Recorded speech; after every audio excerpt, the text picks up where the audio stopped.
नमस्ते दोस्तों, स्वागत है आप सबका।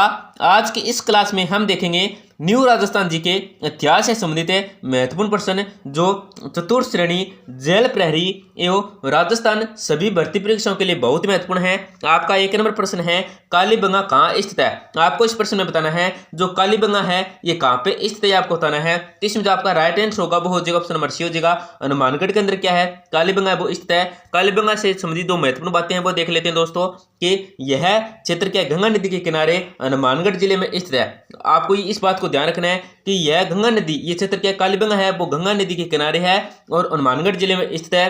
कालीबंगा की खोज है वो 1951-52 में अमलानंद घोष ने की थी। तथा इसका विस्तृत उत्खनन है वो 1961 है 19 से 1969 तक है। ब्रजवासी लाल व बालकृष्ण थापड़ ने किया था। आपसे पूछे कि कालीबंगा की खोज किसने की थी, तो 1951-52 में अमलानंद घोष ने की थी या ए घोष ने की थी। और आपसे पूछे इसका विस्तृत उत्खनन किसने किया था कालीबंगा का, तो 1961 से 1969 तक है ब्रजवासी लाल बालकृष्ण थापड़ ने किया था। ये आपको बताना है दोस्तों। अगर इसकी आपको सर्वप्रथम जानकारी पूछे कि इसकी सर्वप्रथम जानकारी किसने दी थी, तो इटली के एलपी टेसिटोरी 1887-99 ने दी थी। और सिंधु घाटी में जो सर्वप्रथम 1921 में क्या खोजा गया था दोस्तों, हड़प्पा खोजा गया था। फिर 1922 में मोहनजोदड़ो को खोजा गया था। और तीसरी बार क्या है, कालीबंगा को खोजा गया था, जो कहाँ पे है वो है हनुमानगढ़ के अंदर स्थित है कालीबंगा। दोस्तों यहाँ पे इस टॉपिक को देखते हैं कि सिंधु घाटी का तीसरा महत्वपूर्ण स्थल क्या है, कालीबंगा है, जो कहाँ पे हनुमानगढ़ के अंदर है। दशरथ शर्मा ने कालीबंगा को सिंधु घाटी की तीसरी राजधानी कहा है। आपसे पूछे कि कालीबंगा को सिंधु घाटी की तीसरी राजधानी किसने कहा है, तो दशरथ शर्मा ने कहा है। ये आपको ध्यान रखना है दोस्तों।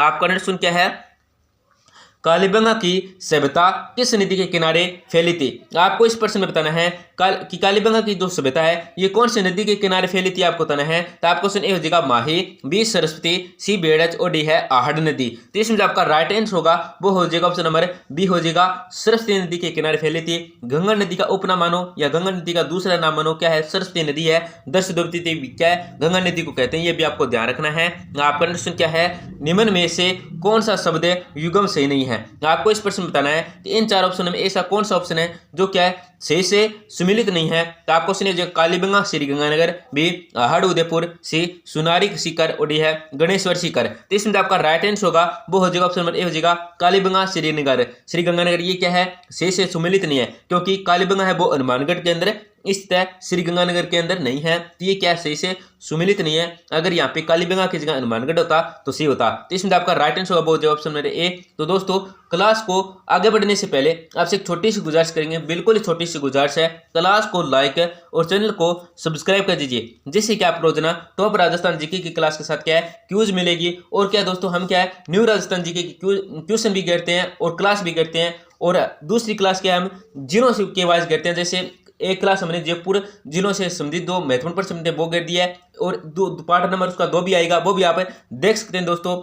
ओनली न्यू राजस्थान जीके के महत्वपूर्ण प्रश्न कहते हैं। आपका प्रश्न क्या है, प्राचीन गणेश्वर सभ्यता के अवशेष प्राप्त हुए हैं। आपको इस प्रश्न बताना है कि प्राचीन गणेश्वर सभ्यता के जो अवशेष प्राप्त हुए हैं वो कहाँ से हुए हैं, आपको ये बताना है। तो आपको सुन लीजिएगा सीकर से, बी श्री गंगानगर से, सी पलसाना से और डी है रिंग से। तो इसमें आपका राइट आंसर होगा दोस्तों क्या हो जाएगा, ऑप्शन नंबर ए हो जाएगा, सीकर से क्या है प्राचीन गणेश्वर सभ्यता के अवशेष प्राप्त हुए हैं। ये आपको ध्यान रखना है। आपका प्रश्न क्या है, गणेश्वर सभ्यता का संबंध किस नदी से है। तो आपको इस प्रश्न बताना है कि जो गणेश्वर सभ्यता का संबंध है ये किस नदी से, ये आपको बताना है। आपको सुन लीजिएगा सरस्वती, बी आहड़, से सिंधु और डी है कांतली। इसमें आपका राइट आंसर होगा वो हो जाएगा ऑप्शन नंबर डी हो जाएगा, कांतली नदी से क्या है गणेश्वर सभ्यता का जो संबंध है वो है कांतली नदी से।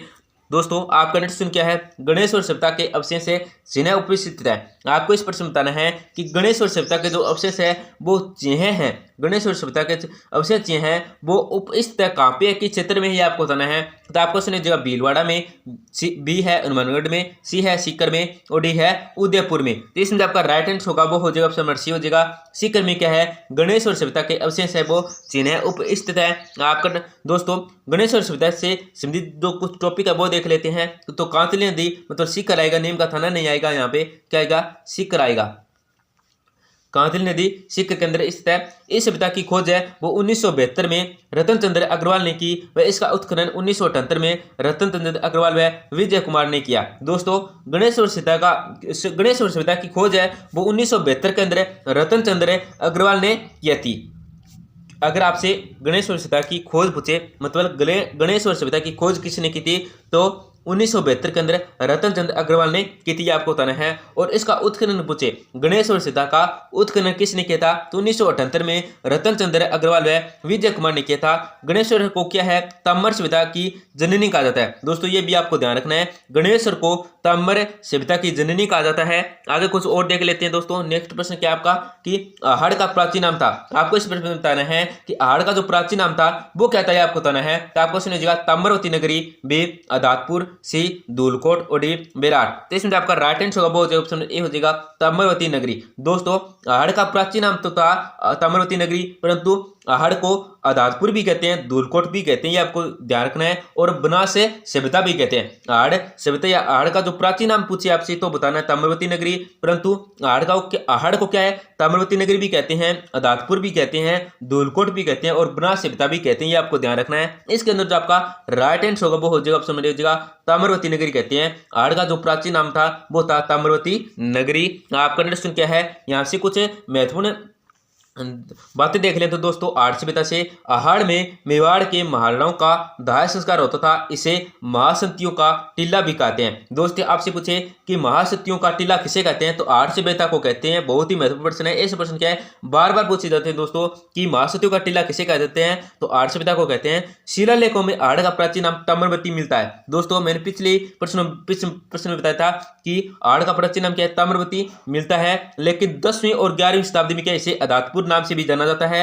स्थानीय लोग इसे धूलकोट कहते हैं। देखो दोस्तों आदातपुर था उस प्रश्न के अंदर, धूलकोट भी था, परंतु उसमें प्रश्न ने पूछा था कि आहड़ का प्राचीन नाम तो पूछा था, तो शिलालेखों में क्या है, आहड़ का प्राचीन नाम ताम्रवती मिलता है। दोस्तों ये आपको ध्यान रखना है। और 10वीं और 11वीं शताब्दी में क्या आदातपुर कहते हैं और स्थानीय लोग इसे क्या है, स्थानीय लोग इसे धूलकोट कहते हैं। दोस्तों आहड़ सभ्यता आड़ नदी के किनारे है। आहड़ सभ्यता है वो किस नदी के किनारे है, तो आड़ नदी के किनारे है। आहड़ संस्कृति बनास व उसकी सहायक नदी है के आसपास है पनपी, इसलिए इसे क्या बनास संस्कृति भी कहते हैं। दोस्तों आहड़ संस्कृति वो क्या है, बनास व उसकी सहायक नदियों के आसपास पनपी थी, इसलिए इसे क्या कहते हैं, बनास संस्कृति भी कहते हैं। ये आपको ध्यान रखना है दोस्तों, बहुत ही महत्वपूर्ण प्रश्न बनते हैं। यहाँ से आगे देख लेते हैं दोस्तों।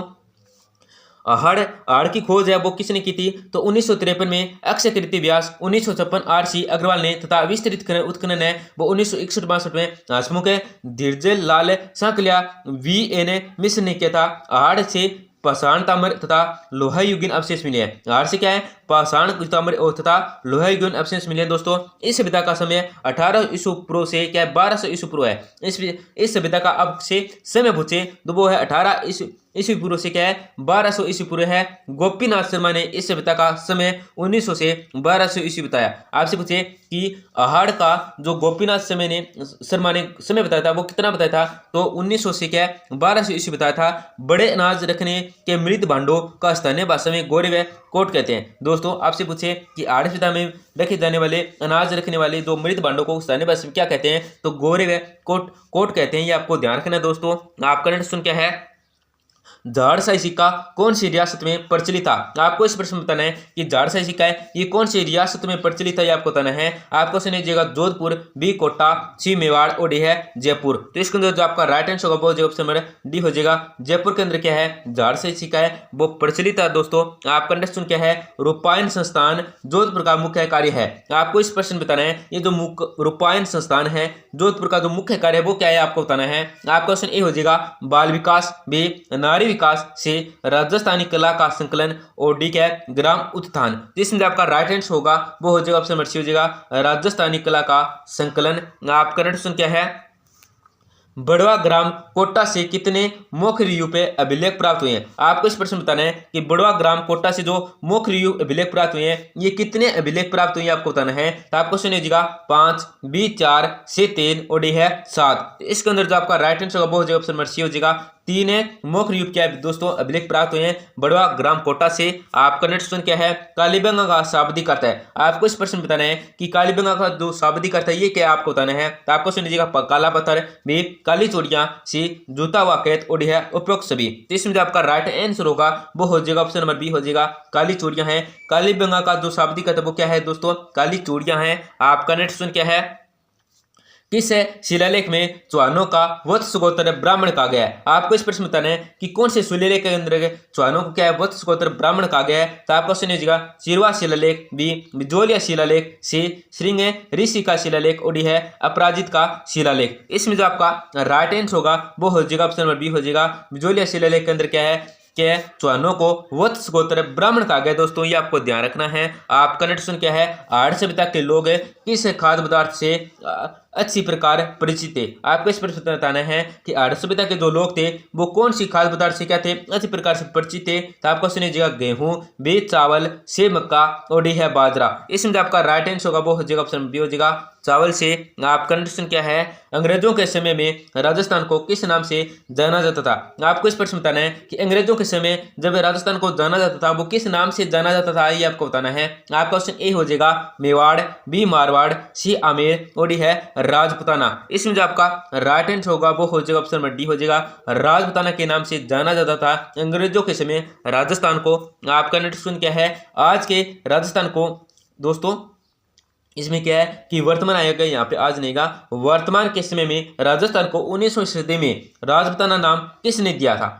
आज का वर्तमान में क्या है राजस्थान कहते हैं दोस्तों, परंतु 19वीं शताब्दी में राजपुताना जो नाम दिया था ये किसने दी थी, ये आपको बताना है। आपको सुनिएगा, colonel Tod, B William Franklin, C George Thomas, और डी है विलियम वेंटिंग। इसमें जो आपका राइट आंसर होगा वो हो जाएगा ऑप्शन नंबर ए हो जाएगा, कर्नल टोड ने क्या है राजपुताना नाम दिया था, परंतु आज हम वर्तमान में क्या कहते हैं राजस्थान कहते हैं दोस्तों, ये आपको ध्यान रखना है। आपका नेक्स्ट क्वेश्चन क्या है, विराट में किस सभ्यता के अवशेष प्राप्त हुए हैं। आपको इस प्रश्न में बताना है कि विराट से जिस सभ्यता के अवशेष प्राप्त हुए हैं वो कौन सी सभ्यता के अवशेष प्राप्त हुए आपको बताना है। आपका क्वेश्चन ए हो जाएगा, वैदिक सभ्यता, बी बनास सभ्यता, सी सरस्वती घाटी सभ्यता, और डी है मौर्यकालीन सभ्यता। इसमें आपका राइट आंसर होगा वो हो जाएगा ऑप्शन नंबर डी हो जाएगा, मौर्यकालीन सभ्यता के अवशेष प्राप्त हुए हैं विराट सभ्यता से। आपका नेक्स्ट क्वेश्चन क्या है, राजस्थान सरकार द्वारा प्रकाशित कैलेंडर में विक्रम संवत शाक्य ईस्वी सन दिया है हुआ होता है। यदि विक्रम संवत 2063 हो तो शाक्य होगा। आज मुझे बताना है, अगर विक्रम संवत 2063 हो तो शाक्य होगा, क्या होगा ये आपको बताना है। आपको सुनिए 2006, बी 1934, सी 1984, और डी 1928। इसमें जो आपका राइट आंसर होगा वो जगह ऑप्शन डी हो जाएगा 1928 है। आपका कंडीशन क्या है, प्रोफेसर HD सांकलिया के निर्देश में जिस सभ्यता का उत्करण हुआ वह है। आपको उसका बताना है जिसके निर्देश में क्या है, प्रोफेसर HD सांकलिया के निर्देश में क्या उत्करण हुआ था उस सभ्यता का। तो आपको सुनिएगा, गणेश्वर, बी विराट, सी कालीबंगा, और डी आड़। इसमें जो आपका राइट आंसर होगा वो हो जाएगा ऑप्शन डी हो जाएगा, आड़ सभ्यता का क्या है, प्रोफेसर HD सांकलिया के निर्देशन में उसका उत्करण हुआ था आड़ सभ्यता का। आपका नेक्स्ट क्या है, आर्य सभ्यता स्थित है। आपको इस प्रश्न बताना है, ये जो आर्य सभ्यता है ये किस नदी के किनारे स्थित है, किस नदी के किनारे पनपी थी आपको बताना है। तो आपको सुनिए, यमुना नदी पर, बी चंबल नदी पर, सी बनास नदी पर, और डी लूणी नदी पर। इसमें जो आपका राइट आंसर होगा वो हो जाएगा ऑप्शन नंबर सी हो जाएगा, बनास नदी पर क्या है आर्य सभ्यता वो स्थित है। आपका नेक्स्ट क्वेश्चन है, निम्नलिखित में से किसने 1950-51 में कालीबंगा की पहचान की। आपको इस प्रश्न बताना है कि निम्नलिखित में से किसने 1950-51 में क्या है कालीबंगा की पहचान की थी। तो आपको सुनिए, ए घोष, बी RD बनर्जी, सी है ए बी दोनों, और डी क्या उपरोक्त में से कोई नहीं। इसमें जो आपका राइट आंसर होगा वो हो जाएगा ऑप्शन नंबर ए हो जाएगा, ए घोष ने क्या है 1950-51 में कालीबंगा की पहचान की थी, और वर्तमान में हनुमानगढ़ जिले के अंदर स्थित है। तो दोस्तों क्लास को जरूर लाइक करें, आपसे एक छोटी सी गुजारिश करें, बिल्कुल प्लीज क्लास को जरूर लाइक करें और चैनल को जरूर सब्सक्राइब करें, जिससे कि आपको रोजाना टॉप राजस्थान जीके की क्लास के साथ क्या क्यूज देखने को मिलेगी। और अगर कोई आपका दोस्त है, बहन भाई है, वो क्या है चतुर्थ श्रेणी है, जेल प्रहरी है, BSTC है, PTT है, पटवार है, इसकी तैयारी करे तो उनको इस चैनल के बारे में जरूर बताएं। हम राजस्थान जीके के अति महत्वपूर्ण प्रश्न लाते हैं और क्यूज घेरते हैं और डेली क्लास घेरते हैं। तो धन्यवाद दोस्तों, मिलते हैं अगली क्लास में।